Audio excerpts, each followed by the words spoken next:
الذین هم عن صلاتهم ساهون، کسانی که گاه نماز میخوانند و گاه نمیخوانند، کسانی که نماز در وقتش نمیخوانند،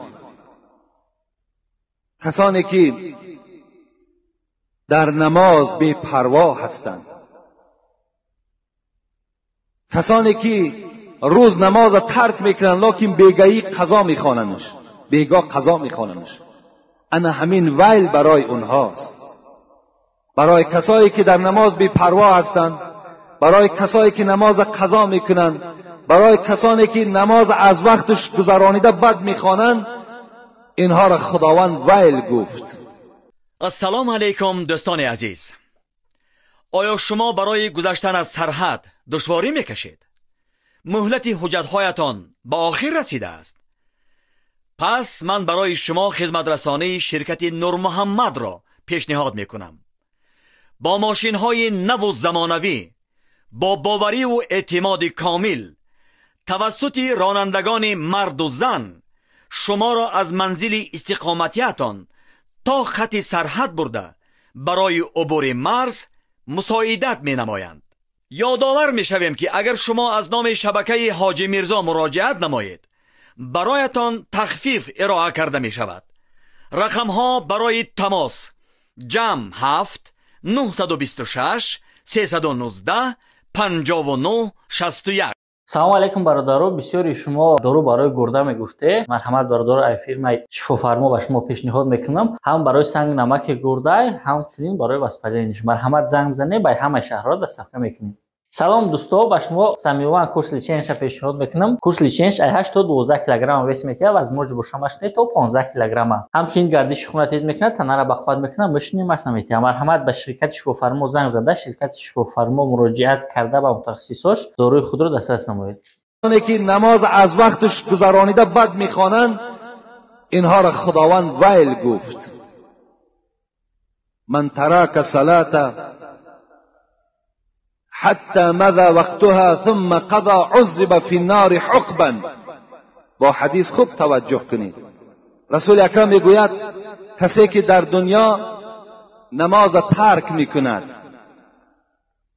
ثم قضا، بعد بیگاه که شد قضایی میخوانش، عذب فی النار حقبا، این گونه انسان خداوند در روز قیامت یک حقب عذاب میکرده است.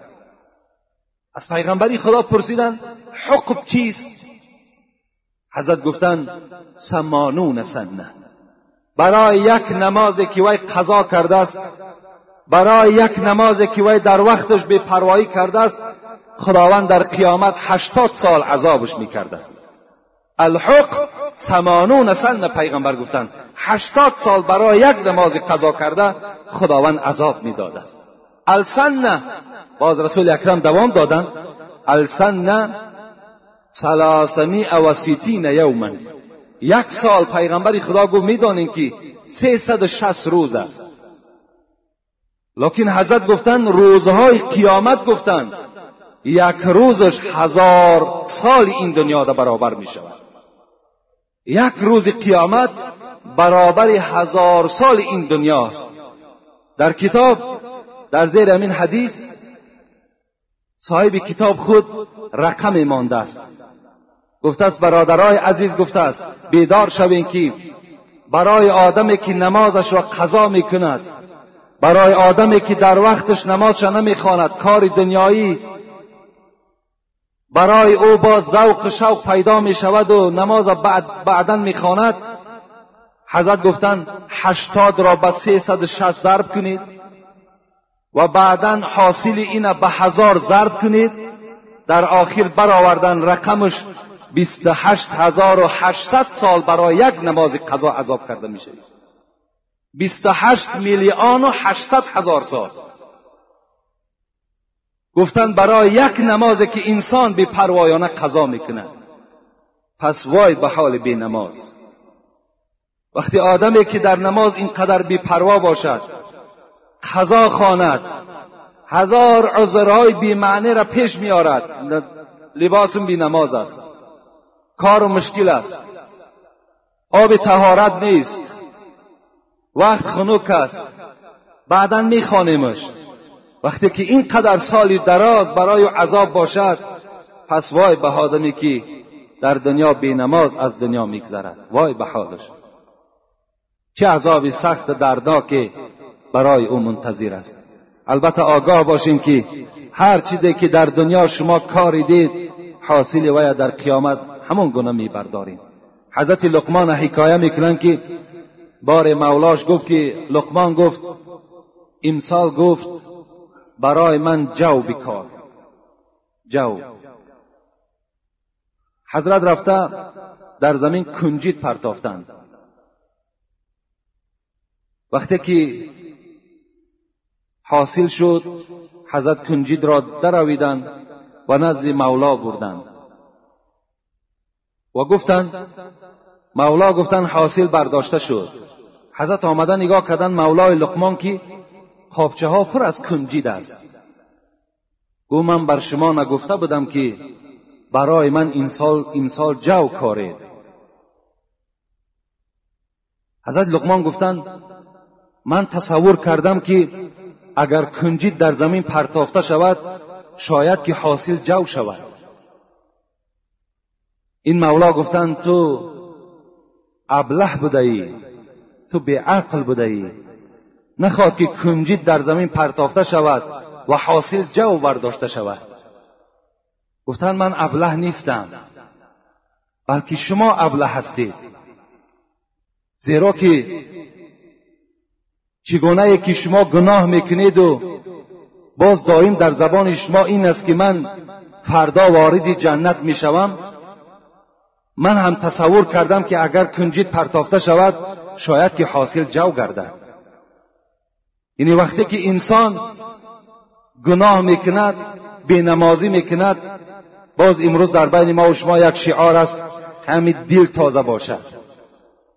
این نماز، این عبادت، این مسجد، ولی بعضی دخترهای هستند که خدا برکت شانتیت که مثال سطرها دارند، با بعضی زنهای دیگر اونها را با مذاق میکنند. همین سرت هم کشاده هم که باشد، دل تازه باشد. این شعاری ابلهی، این شعار یهودی در تمام مردم ما و شما بی نهایت پریشان شده است. هر عملی که ما و شما میکنیم در نزد پروردگار همان عمل را ما و شما منتظر باشید. و از همه چیز مهم برای ما و شما امروز نماز است.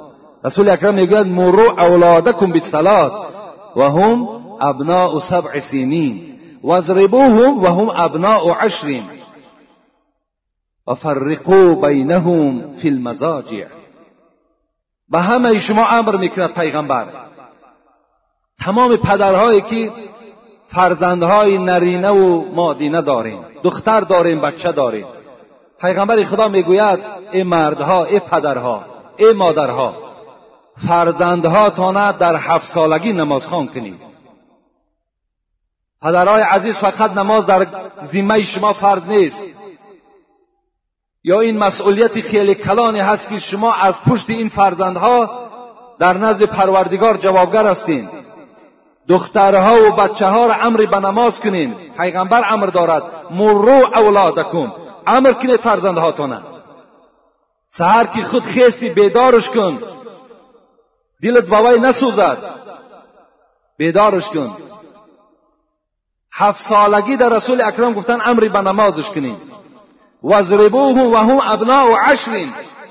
وقتی 10 ساله شد و این فرزند تو نماز نخواند، و یا لتو کوب کن، وی را بزن که وی در نماز قائم شود. و فرقوا بینهم فی المضاجع، در 10 سالگی جاگه خوابشان جدا کنید. این جاگه خوابه که اگر همراه شما باشند ویها را در دیگر خانه برین. اگر دختر و بچه یک جا خواب باشد جاگه های خوابشان جدا کنید. گفتم پیغمبر کاری کنید که این فرزندها هم در آخرت دامنگیر شما نشوند. این است باب بی نماز، این است کسانی بی سعادتی که در دنیا نماز نمیخوانند.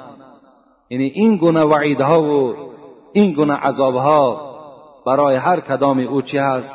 منتظر است.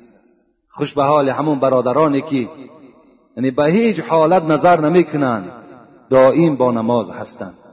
فقط در آخر من به شما یک حدیثی را خبر میدهم که فکر میکنم خیلی باید تأثیر کننده باشد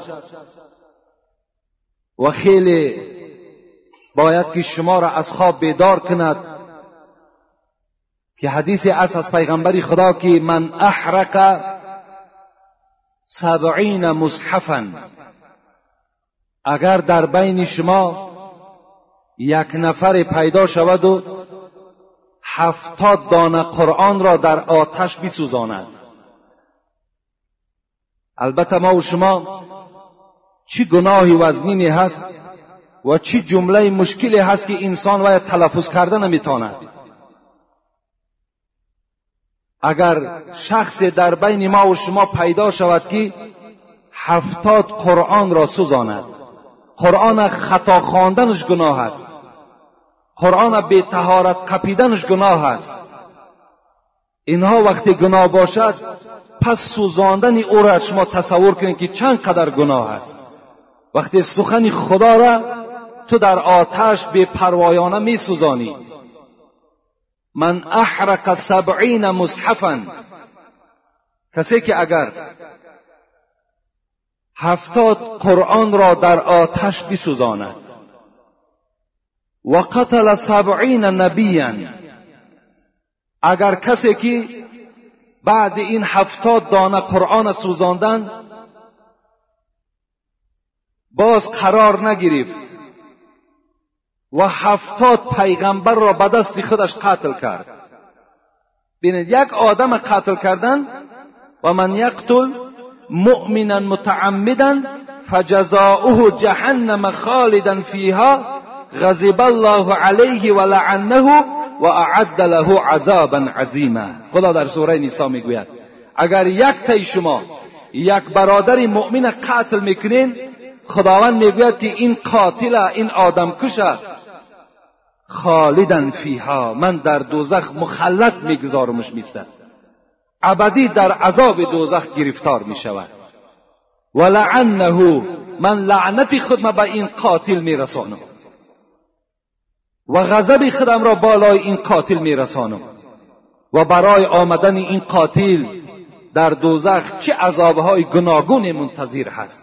یک آدم مؤمن وقتی که یک نفر میکشد، این گناه را تصور کنید که 70 قرآن سوزانید، بعد سوزاندن 70 قرآن باز چکار کرد؟ 70 پیغمبر دیگر را قتل کرد. و زنا مع امه 70 مرات. چه گناه های وزنین، چه جمله های وزنین. 70 قرآن سوزانیده شد، 70 پیغمبر کشته شد از دست یک نفر، و باز این نفر 70 بار دیگر اگر با مادر خود خانه‌داری کند، 70 بار دیگر میگوید با مادر خود خانه‌داری کند. در دوام چی گفتند پیغمبر خدا؟ و افتز بکرا و افتز 70 بکرا به طریق الزنا. 70 دختر دیگر را با طریق زنا و اونها چکار کرد؟ همخوابه شد. 4 گناهی که اینها را تلفظش مشکل است. گناه اینها دیگر حساب ندارد. 70 قرآن سوزاندن، 70 پیغمبر را قتل کردن، 70 بار با مادر خود زنا کردن، 70 دختر جوان بکارت چدر کردن. اقرب الى رحمت الله ممن ترک الصلاة. انا همین آدم به سوی رحمت پروردگار نزدیکتر است از آدم بی نماز دیده. انا همین آدم به سوی پروردگار بر رحمتش نزدیکتر است از شخصی که نماز نمیخواند. تصور کنین گناه را ببینید. 70 قرآن میسوزانی، 70 پیغمبر قتل میکنی، 70 بار مادری خود قتل زنا میکنی، 70 دختر قتل زنا میکنی، باز بر رحمت پروردگار تو نزدیکتر بوده است از شخصی که نماز نمیخواند. از این دیگر گناه مشکل برای آدم بی نماز نیست. اگر کسی که بی نماز است و این صدای ما را میشنود و اگر این سخن پیغمبر برای وی تأثیر بخش باشد، باید که برای گناههای پیشینه خود گریه کند، برای گناههای پیشینه خود غمگین شود و در حال تعلیم نماز گرفته نماز ادا کند. این حالت در بندگی او در نزد پروردگار ظاهر می شود. یک شب خواب دیدم شما و خودم و حضرت عمر یک جا نشسته ایم. حضرت عمر می گوید که کمی صبر کنید، رسول اکرم می آید. دیگر نمی دانم که پیغمبر را دیدم یا نه که این که بیدار شدم. این چه خیل خواب است. من چند بار گفتم من تعبیر خواب نمی کنم، لیکن وقتی آدم خواب می بیند حضرت عمر یا یک عالم، یعنی یک آدم نمایانی که در راه خداوند نمایان شده است، وقتی وای مثال شما در خواب میبینید، این یک معنای او را دارد که ایمان شما قوی شده ایستاده است، ایمان شما کامل شده ایستاده است. خوش به حال او برادری که حضرت عمر را در خوابش میبیند، حضرت ابوبکر را در خوابش میبیند، حضرت عثمان را در خوابش میبیند. این در هر خواب داخل نمیشود.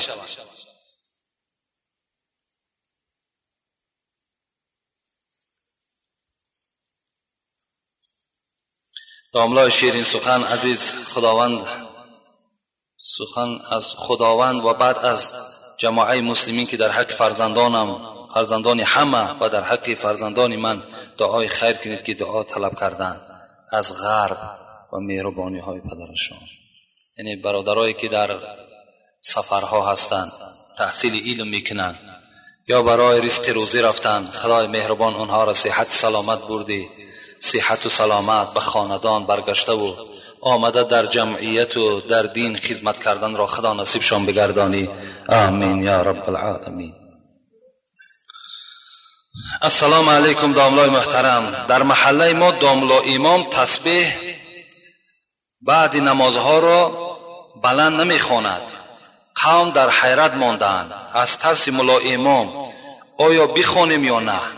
بلند خواندن تسبیحات 33 بار فرض است یا سنت؟ التماس جواب دهید.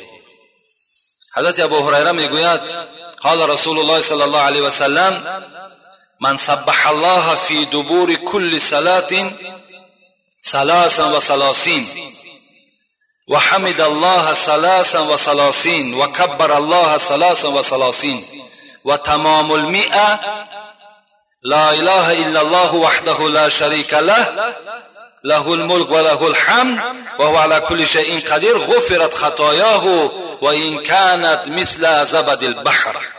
پیغمبر خدا گفتند هر کسی بعد نماز 33 بار سبحان الله، 33 بار الحمدلله، 33 بار الله اکبر میگوید و 100 کلمه این بلا اله الا الله وحده لا شریک له انجام میدهد، خداوند مغفرت خطاهای او را میکند اگرچند که مثل کف که بحر که خطا داشته باشد.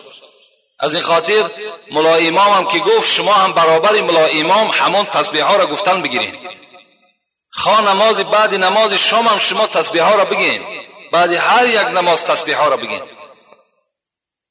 انشاءالله خداوند مغفرت گناه های شما را میکند. درود و رحمت خدا بر شما ای داملای محترم. خداوند عمر شما را دراز و با برکات گرداند. از شما خواهش دارم همین موضوع ها را برآمد کنید. من یکی از مخلصان دائمی این مسجد هستم. این برادر 3 موضوع را برای ما پیشنهاد کردند که همین ها را بسیار خوب می شود برآمد کنید. یکم قربانی حضرت اسماعیل، دوم حضرت ابو حنیفه را ترجمه حالش را و سوم درباره تربیت فرزند. انشاءالله همین ها بعد موضوع قیامت خدا خواسته باشد در اراده و در نیت ما هست. البته این عید قربان، نزدیکی های عید قربان که مخصوص همین قربانی حضرت اسماعیل است به شما انشاءالله میرسانم. السلام علیکم داملای شیرین سخن و شیرین بیان. ما یک گروه زنهای کوچه چرمگر پایان نماز تراویح میخواندیم. در این بین سوالهای به میان آمد که با عقل آدمی درست نمی آید. یکم، جوگی را نان دادن اوبال بوده است. دویم، چیزی که به جوگی صدقه می دهی باید به زمین بگذاری تا که زمین گواه شود. و سوم، کتابهای چاپ شده ای که در بازارها می فروشند ما می خوانیم، خواندن آنها نادرست بوده است. کمینه کمترین سوالهای دراز می دادگی شما برای من معلوم است، اما من می خواهم همه زنها بفهمند. رسول اکرم صلی الله علیه و سلم گفتند رد السائل ببذل یسیر. هر وقتهای طلبنده که اگر خانه شما آمد با اندک چیزم که داشته باشید و یک خرسند بگردانید. او رد جمیل، اگر چیزی نداشته باشیم با سخن خوب وی را از خانه بیرون کنید. فإنه یأتیکم من لیس من الانس ولا من الجن ینظر کیف صنیعکم فیما خولکم الله. پیغمبر خدا گفت شاید این که خداوند روز نه از طایفه آدم نه از طایفه جن کسی را خانه شما روان کند برای امتحان که بنده من چگونه جوان مردی داشته باشد. شاید این سائل، این طلبنده آدم نباشد، میگوید پیغمبر. شاید یک فرشته را خداوند در همین صورت تبدیل میدهد و خانه شما روان میکند تا که بنده من چگونه قدرت دارد، چگونه معامله دارد، شما را خدا شاید که این طریق هم بسنجد. از این خاطر گفتن حتی سوره و الضحی را نگاه کنین و اما السائل فلا تنحر. خدا میگوید با جانب طلبنده شما داد و فریاد نزنید، طلبنده را گپهای قبیح نگین. شاید وای طلبنده نباشد. خداوند این گونه امتحان ها بالای ما و شما میکند. شاید که فرشته باشد که ما و شما احتیاج به اون یک کلوله چای و یک سومی ما و شما نباشد، لیکن وقتی ما او را جواب میگوییم، جواب خوب میدهیم و شاید دعا کرد که خدایا در این خاندان برادر فیض و برکات را نازل کند، خانه ما و شما پرفیض و پربرکات شود. این گونه امتحان ها از جانب خدا هست.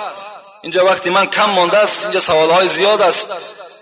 در دوره های پیغمبر خدا ابو هریره روایت میکند، میگه روز رسول اکرم در حلقه ما نشسته بود و یک حکایه از دوره های بنی اسرائیل کرد که را مسلم هم روایت میکند، بخاری هم روایت میکند. میگوید گفت که در زمانهای بنی اسرائیل خداوند 3 مرد را سنجید. یکی از آنها کسل سفید پوست بود، یعنی ما و شما پیس میگوییم.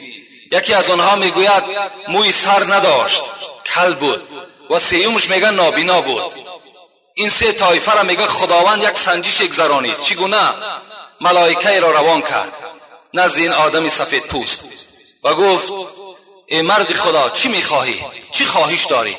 گفت خواهش من همین است که از این بیماری من تمام یار و رفیقی من از بدن من دور شدن، از بر من دور شدن.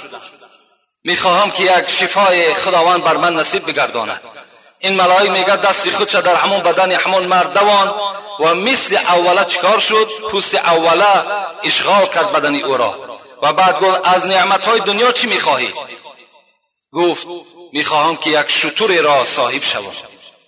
یک شتر را میگه این فرشته آورد نزد این مرد گذاشت و گفت خدایا در این اشتر برکات نصیب بگردان و رفت.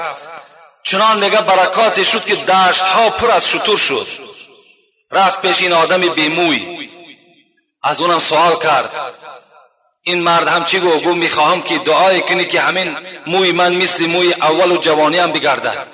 میگه همچنان دستش در بالای سری وای دوان، موی سر مثل اوله شد. گفت از نعمت دنیا چی میخواهی؟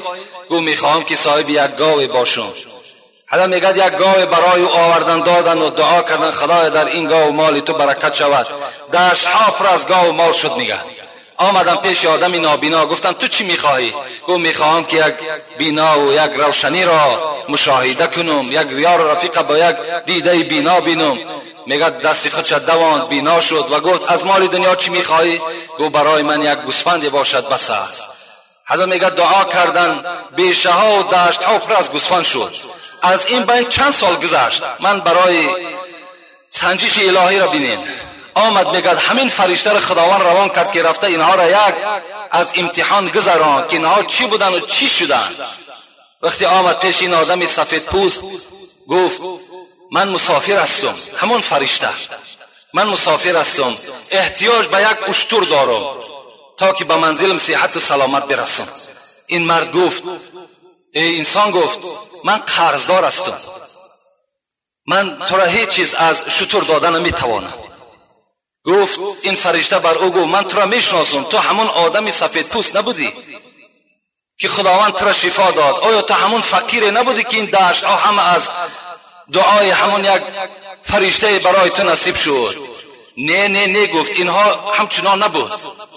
گفت اگر همچنان نباشد و امین سخن تو دروغ باشد، خدایا تو را به حالت اولت مبدل بگرداند. میگه همچنان به حالت به اولش خداوند مبدلش گردانید.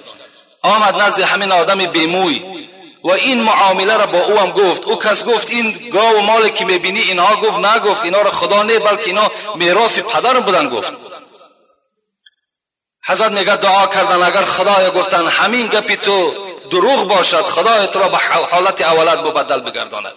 خداوند میگه همون اصل پیشینه چگونه که بود به همون حالت مبدلش گردانید. آمد نزد آدم نابینا و گفت ای مرد خدا، گفت من احتیاج به یک گوسفند دارم، چی می شود که همون گوسفند را برای من نصیب بگردانی تا که او را فروخته کنم به پول او به خانه خود برسم؟ گفت این مالی که در دشت میبینی، گفت اینها، گفت همه داد خدا هستند، اینا را خداوند بر من داد، من هیچ کس نبودم، مرا این خدا داد. یک گوسفند همین دشت در اختیار تو، چند میگیری گرفتن بگیر. این فرشته چی گفتن؟ گفتن من تو را میشناختم، تو یک آدم نابینا بودی، تو یک آدم فقیری بودی، من حاجت به مال تو ندارم مگر اینکه خدایا گفت نعمت همین انسان باز زیادتر بگردان. دعا کرده رفتن. ببین این گونه امتحان ها از جانب خدا به ما و شما می شود. ما و شما اونقدر فهم و اونقدر زیرکی نیستیم که اونها را بشناسیم. شاید که یک امتحان خدا باشد. از این خاطر ما و شما هیچ معامله با آدم های طلبنده نکنیم، اونها بیچاره مجبور شدگی هستند. السلام علیکم داملای محترم، من به شما یک سوال دارم. میگویند که اگر فرمه زکسی پوشیدن ممکن است یا نه؟ میگویند اگر پوشی یک طلاق حساب میشوی. ما میخواهیم که با همین سوال ما پاسخ گردانی. یعنی برادر سوال کردن که امروز پوشاک های زکسی میپوشند خواهرای ما و شما و بر زکس میروند و توی انجام میدهند با همین فرمه ها.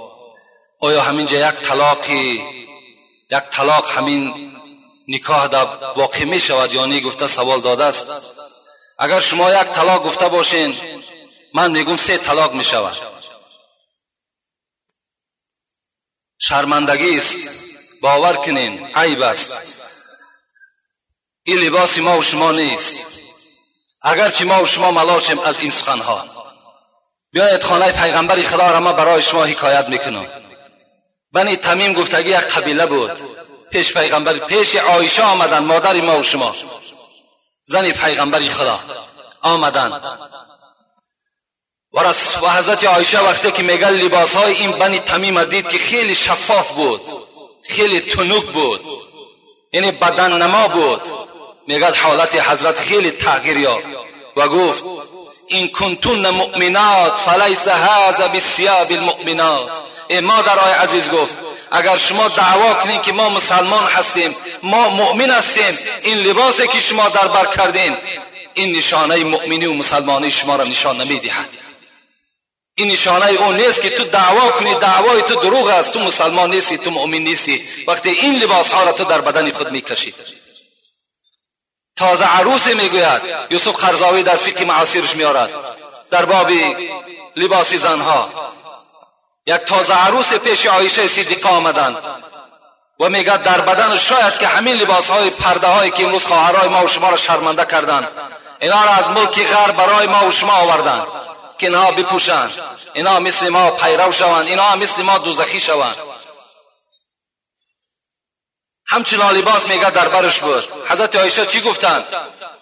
حضرت عایشه گفتند لم تؤمن بصورت نور امرأة تلبس هذا. حضرت عایشه گفتند ای خواهر عزیز، گفتند اگر این لباسی که تو در برداری، این لباس کسایی می پوشد که به سوره نوری که در قرآن خدا فرستاده است به سوره نور ایمان ندارد. این سوره نور چی میگوید؟ شما الحمدلله امروز قرآن های کریلیکی هم برآمده است. سوره نور آیت 31 نگاه کنین.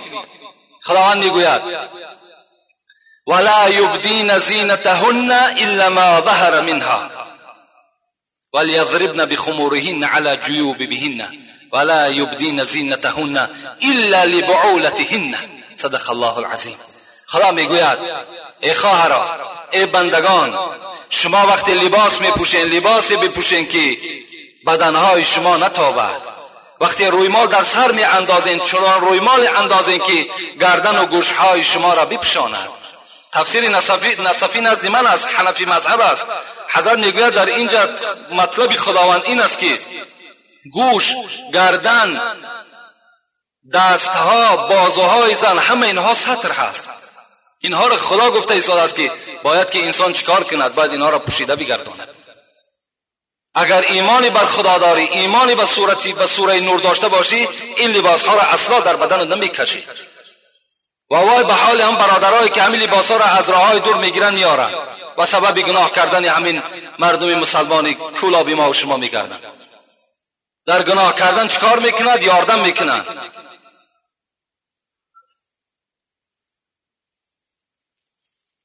من اهل النار کاسیات عاریات مائلات ممیلات لا يدخلن الجنة ولا يجدن ریحها و این ریحها من مسیرة کذا و کذا. پیغمبر گفت از اهل دوزخ است. گفت که ها زنهایی که کاسیاتون لباس دارن لکن لباسی دارن که عاریاتون بدنشان میتابد، مائلات ممیلات خود کو بدکار هستند، خود کو بی حیا هستند، لکن این کسل بی حیایشان باز در دیگر دخترها و در دیگر فرزندها میچسبد. اینا را نپوشین، اینا را کاری که در خواهر اپاتون اجازت ندین اگر سخن شما در خانه تاثیر داشته باشد. السلام علیکم داملای شیرین سخن، من سوال و جواب را دوست می‌دارم و به شما اعتقاد دارم. خواهش میکنم به سوال من جواب گردانید. میگویند بچه با دختری بگردد و غیر از خواب کردن با آن عملهای بدی کند، آن را گرفتن خوب نبوده است. میخواستم از زبان شما شنوم. یعنی جوانی که اگر دست درازی میکند به سوی یک زن در حالتی که بین اونها نکاح نیست،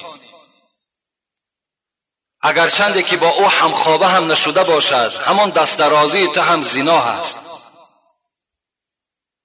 لأن یطعن فی رأس احدکم بمخیط من حدید خیر له من ان یمس امرأة لا تحل له. پیغمبر میگوید مخیط، اینجا مخیط گفته دروش میگویند، همان دروش، همون سوزنهایی که جوال میدوزند. پیغمبر خدا گفت اگر همون دروش را گرفته و در سر یکی از شما به عدد زنند، این برای شما بهتر است از آنه که شما دستان این مردها در وجود زنهایی که برای شما نکاح ندارند دست درازی میکنید. جوانای عزیز، هیچگاه به این عمل دست نزنید. باور کنین هم در دنیا شرمنده میشوین هم در آخرت شرمنده میشوین. لا غنا مع الزنا، کسی که اگر زنا کرد، این سخن پیغمبر خداست، اصلا بای نمی شود، اصلا دسترخوانش نان نمی بیند و باید گدا شود اگرچه دولت دارم که باشد. وقتی که این قدر دست درازی کرده باشی، این دختر به آبرو کرده باشی، پس او را گرفتن برای تو افضل تر است از او را که او را ترکش میکنی. با فردا یک کسی دیگر هم که گرفت، باز خبرها می رود که این مثال فلانی، این دختر با فلانی میگشت، باز حیاتی او تلختر می شود. و آخر دعوانا ان الحمد لله رب العالمین. پروردگارا از ثواب و ثمره این موعظه هایی که الحال گفته شد اهل این بندگان تا خدای برخوردار بگردانی. هر مراد و مطلوب و مقصودهایی که در دل این بندگان تا از خدای با فضل کرم خود برآورده خیر بگردانی. خدای مهربان، بندگانی که خیر احسانها کردند، حاجت ها طلب داشته باشند، خدای حاجت هاشون را برآورده بگردانی و خدای آرامی را در روی دنیا علی خصوص در این جمهوری ما برقرار و بر دوام نگه بداری. اللهم اعین علی ذکرک و شکرک و حسن عبادتک برحمتک یا ارحم الراحمین.